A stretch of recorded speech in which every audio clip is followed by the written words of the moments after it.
Welcome back to Wednesday YouTube video. I hope you're all well. It's really quiet here today because my boys are at their football camp. It's the Easter holidays and we have some peace and quiet. So the cleaner was able to come in today, which is a luxury which I wasn't able to afford until I had this job. And I guess that's why I wanted to talk specifically about that today, because I do get asked quite a lot what prompted me into this role and how it came about. So I thought actually I would take this opportunity just to kind of like share that journey and how being a one-to-one diet has changed my life. I don't have to do the cleaning anymore, which is massive, and it's a luxury that I do not take for granted, and I'm really grateful that I'm now in a position where we can afford that, because rewind a few years ago, that's just not something I would have been able to justify. So I guess my journey came about in the sense that back then, or back about rewind 6 years ago, I was working a 30-hour-week office job. My boys were really young at the time, and I was driving them to the childminder, dropping them off at 7:30 in the morning, then jumping on a bus, doing an hour commute to the office. My hours were 8:30 till 4:30 Monday to Thursday. Then I had to leave the office dead on 4:30 to get the bus in order to get me to the childminder in time for a 5:30 pickup, because if you were late you were charged for late fees. So I was constantly clock watching around, you know, the hours and stuff, just to make sure that I was getting to work on time and equally leaving work on time to get to the boys. And with that brings its own stress and anxiety, plus, you know, not to mention the fixed annual leave, the fixed hours. This was pre-pandemic, so there was no option to work from home and there was very little flexibility.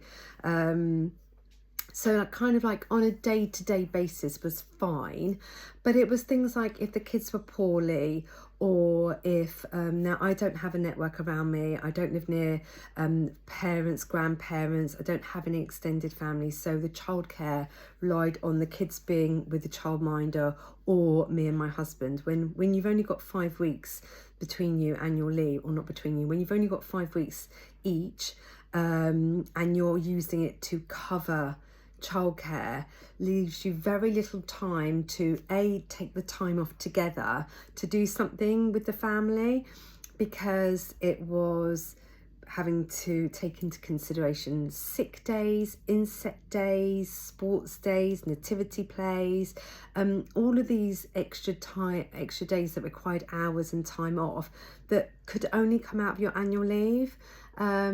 And then that was just not even like if the kids were poorly and with diarrhea and vomiting, which was often the case. If that did happen, then the kids weren't allowed back into the setting for 48 hours, which meant I would have had to have taken annual leave. And when you get that call from your childminder or from school, and you're being asked to come and collect your child because they've been poorly or they've been involved in an accident or whatever, being so far away from your child is just heart-wrenching, because all they want is a parent there. And I had to knock on my manager's door, you know, feel really guilty for the fact that I was letting them down, because whatever it is that I was in the middle of doing, which, you know, might have had a tight deadline to it, I just had to drop it. And like, they didn't say anything, but you know, it's that feeling of like just feeling really bad, and then knowing that I couldn't go into work for 2 days, or, you know, me and my husband would swap, and that was more annual leave eaten into our very kind of like, you know, tight 5 weeks. So whenever I was with the kids, I felt guilty because I wasn't completing my work priorities. When I was at work, I was constantly worrying about the kids, or just kind of like, you know, my childminder was doing the drop off at school. She was also collecting them from the gates. So I had very little interaction with my kids during the day. I didn't know who their friends were. I didn't know who the teachers were. You know, if they had something exciting they wanted to share with, they told the childminder first, not me. And I think that, you know, it really did kind of like hit home how important it was for me that I really wanted to be that part of their life, because they're not young forever and I was going to miss out on all of that. So I just had a lot of guilt around that whole working and being in a corporate environment. And then obviously, like, you know, the pandemic happened, which from a work sense, I was the first person out of 90 people to be furloughed, and it made me feel very insecure, and it made me question about whether my role was going to be there at the end of the furlough period. So I knew I needed a plan B, a backup. And I had this opportunity of, so when I became a consultant, I was doing it around the 30-hour week office job, and I was seeing clients in the evenings, weekends, which was great. It was totally flexible around the kids, which is what I wanted to do. And I joined the business because I wanted to earn some extra money. I wanted to do the things on the weekends that we didn't have the money to do because it was so tight with paying off credit card and debt. So to be able to do this alongside my 30-hour week was amazing, because it brought in that extra bit of money that we really needed. And then the pandemic happened and I was furloughed. So it gave me a real opportunity to go all in with this business and really build it up to a point where I knew that I didn't need to go back to the office job. And it took about a year and a half. I didn't just quit everything. I made sure that I built up my business, got my reputation and my recommendations, etc. going, so that, you know, after 18 months, I built the business up so that I knew I was generating an income more than what I was earning at the office job. So, you know, not all of a sudden, over time, I was bringing in more than what I was earning from the office job, and I didn't have to worry about commuting. I didn't have to worry about childcare fees because I was able to take the kids to school and pick them up. I didn't have to worry about annual leave. I could take the time off that I needed in order to go and see them at their plays or their sports days. And the freedom, the time freedom that this job has given me has been amazing, and I'm in control of what I earn. I don't have to prove myself to anyone and for them to tell me whether they think I deserve a pay rise or not. I know that the amount of money that I earn is totally relative to the effort that I put in. So if I really want a profitable, fantastic, thriving business, I know that I need to put that effort in, and the reward is that I get to take the time off that I want. I don't have to worry about anything.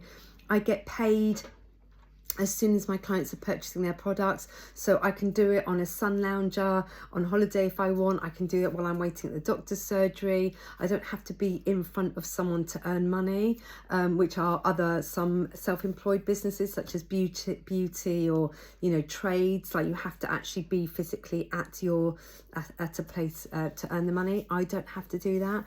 So it just gave me that real kind of time freedom and that financial freedom to be able to be in control of the money that I earn. And I love the fact that because I'm ambitious, I still, just because I want to be around my kids, doesn't mean that I don't want to earn the money that I want to earn, doesn't mean I don't want to, you know, go for incentives. And I have worked really hard, but I've also been rewarded really well. I've been on trips. I've been to the York races, and all expenses paid trip to the York races. I've been to stay at a hotel in Shoreditch in London and been taken to the London Cabaret. I've won over £1,000 worth of vouchers. I've won Pandora earrings. I've won Tiffany bracelets. I'm going on the Miami cruise in September, which was an incentive I achieved. So, and I love that. And I love the fact that it's kind of like giving me that fire in my belly, and I get to work with the most amazing people. And yes, obviously there's the rewards, there's the recognition, there's the financial element of it, but more than anything, and it's the thing that I didn't expect, was the relationship that you have with your clients. Because when someone is approaching you and they're on their weight loss journey and they come to you and they're feeling vulnerable and they're feeling low and they're in a place of feeling like there's no hope, when you're that person that is there to provide them with the support, the encouragement and the belief that they can do it, and then you witness them doing it. There is no greater feeling. It is such, yeah, I feel really humbled and really grateful that anybody that chooses me as their consultant, I know it's a massive leap of faith, and I know that you know, I feel really privileged and honoured that they do that, because I in turn get to play a very small part in their amazing journey. And when they are achieving their goals, whether they're reducing their medication, reversing their type 2 diabetes, bringing their BMI down, feeling the confidence to be able to be in family pictures, to wear a bathing suit without a wrap,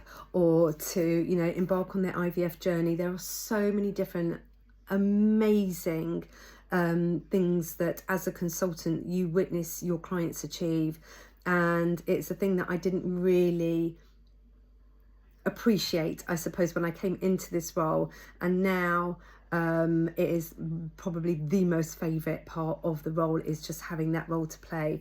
So if you're curious, if you're wondering what the role of a consultant is about, and you would really love to do something that is flexible around whether you're a stay-at-home carer, a stay-at-home parent, whether your kids are empty nesters, whether you're going into retirement and you still want that flexibility, but you would still love to earn some money to go along that, to being a present parent whilst, you know, ticking that ambitious box, this really can do it all for you. And I'm so grateful and I'm so thankful that I get to do this, because it's afforded me the luxuries of like getting a cleaner, of being able to be around my kids, which sometimes I don't always like, but you know, but on the main part, I'm just really grateful that I get to do this, and yeah, be a present mum. So if you would like to find out any more information, if you're curious about what's involved, how it works, the training, I've been a consultant for 6 years and I'm loving this journey, and I would love to share this opportunity with you. So if you're curious and you'd like to find out more about how you can become a consultant, and you don't need to have been on a weight loss journey, it could be you know, as long as you've got empathy, as long as you love working with people, that's all the skill that you need, because you are taught everything else. Yeah, so I just wanted to share that with you on this lovely Wednesday. I hope you're doing well, and I will speak to you soon.